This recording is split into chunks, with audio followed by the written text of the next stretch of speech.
Sergio Studios. Extra. Hey everybody, how's it going? This is Sergio Dominguez, and we're going to do another animation look through. This time it's the Sergio Show episode number 21. Now, not the whole thing, I just want to show some parts because I do want to talk thoroughly about some shots on this specific episode where I time traveled to the 1910s and 1920s. And this is again a couple clips of the video exported into images, frames at a time, and put into Toon Boom. So let's take a look. This shot. So Juan had some funny jokes, very just witty, intelligent jokes. Now I didn't want to just animate him saying it. It'd be funny if I drew, in this case, animate some poses. And in this case, it was just weird poses, like him just thoroughly pointing to himself, saying, "You wanna do it again?" And I thought while I was animating this, how about I for a good second or two, have him float in the air while he's just bringing these crude jokes to home. Even the camera's following. Whoa, whoa, whoa, you're gonna do it again? Oh, wow. Even when I did this, like, I was just having fun animating while I was to the dialogue of Juan's great performance in this. You know, a little boop, boop. And yeah, it has a couple of the early problems I've talked about before. You know, there's just space here and clip here. Yeah, when I was making these early on, because this is season now 3 of the show, and this must have been 2009, I think, maybe 2010. And there were obviously a lot of things I was going to keep improving on, and this is the early stages of it. These two are both hand positions of like the hand lying down flat with the thumb on the side. It's just somehow I redrew it. I think I did this one first, and then I was like, oh, maybe I should draw one or the other way around, when really I could have just copied and pasted. Maybe this one's more flatter than the other one. Or, just, copy and paste and flip it around. Whatever, have more variety in the hand shapes, I guess, even though they both look so different from each other. Oh, man. Hilarious. Here's that early model of me. Took that 2008 crude model and just redid it a bunch of times. And by redoing it, I mean, touching up a little bit. Taking that same model and just touching it up. Really amplifying the spikes. I didn't like this yellow going over the ear, cutting the ear off with the outline. But, early on. But it was still fun to make. You're going to do it again? Gosh. So when he's really taking it home, I was like, let me do some really weird poses. So like this one. And this one. And that's it. I could have sworn there was a third one. But I think when I did this, I want him to look like he's floating in the air. But it looks like I want him to float in the air. I thought he was. I guess he's just standing on one leg. Could have sworn he was just floating. No, that's fine. It still worked. Yeah, with him laughing, it's just him going back and just doing that. Maybe I could have amplified the posing more. And now I would have done something like that, but with more like jiggling and character and arm movement. And it wouldn't be just me going A to B on this. Like, all I'm doing for the laugh is going, oh. I think there would be a shot where you see the arm move a little bit, like right here. Like the arm could have moved here and here, but instead, they just got to the next pose.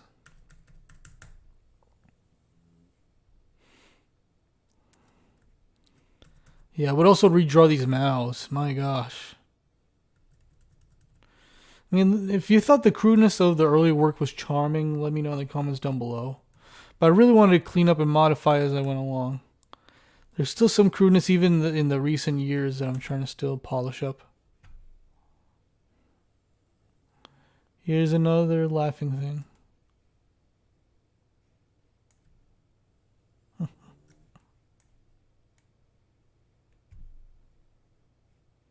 There it is. There's the floating part. It's been a while. I didn't rewatch this episode since maybe 2018 when I did the audio commentary, if you want to check that out. And yeah, there it is. Yeah. Yeah, there's the part where he's just floating in the air. There we go. I was like, yeah, let's do it one more time. This time, floating in the air. We're in the air. It's like 1, 2, 3, 4. That's great. Oh, should I also bring the cell? Let me check. Okay, no, because there was a point early on in the series where they had the same skin tone. If you can look closely, but now they're different. I found out. Let me just recolor him. We'll just take the same skin tone, make a copy of it, and just alter the copy slightly toned darker for Juan. So there you go. I think later this season he gets a hat.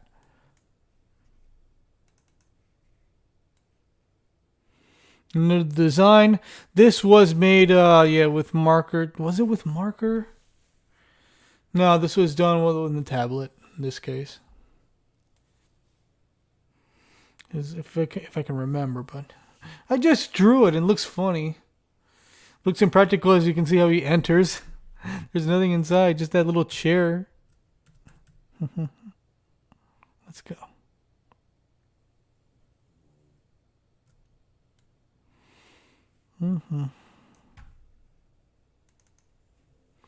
Oh, this is a funny one because I was like, oh, nice run out scene, but instead I just spin around. Oh, that little target and everything. When I time travel, I want it to be different every time. Look at that, 2 loops. I want to briefly just talk about this moment where I'm just 1910s drawing me versus this 1910s fictional character. And we just argue and I shoot him and that's it. I thought that would be funny because I hear he was a very unlikable character that was spoofing the character on. Kind of.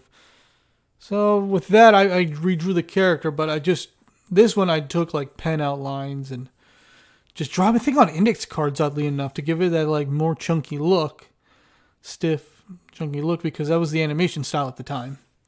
To have it very stiff and outlines. And that was how I was going. And it was simply rigged where it just popped to pose for this one. So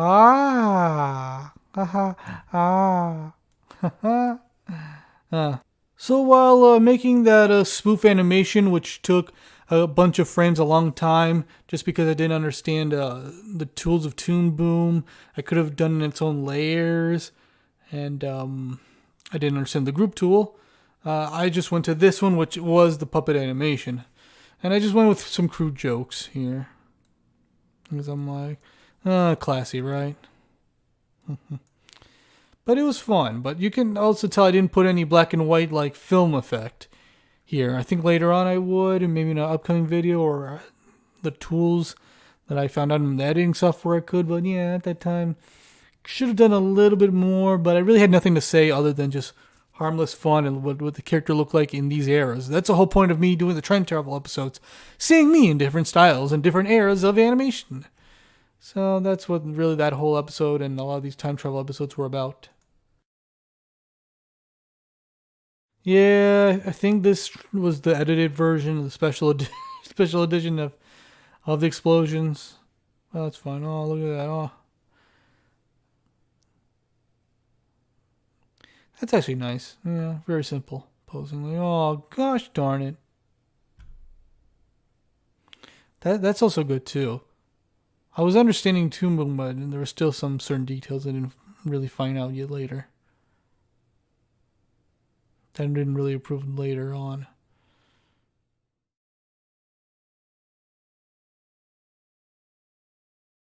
And you know what? That's all. That's all I really want to talk about with this episode.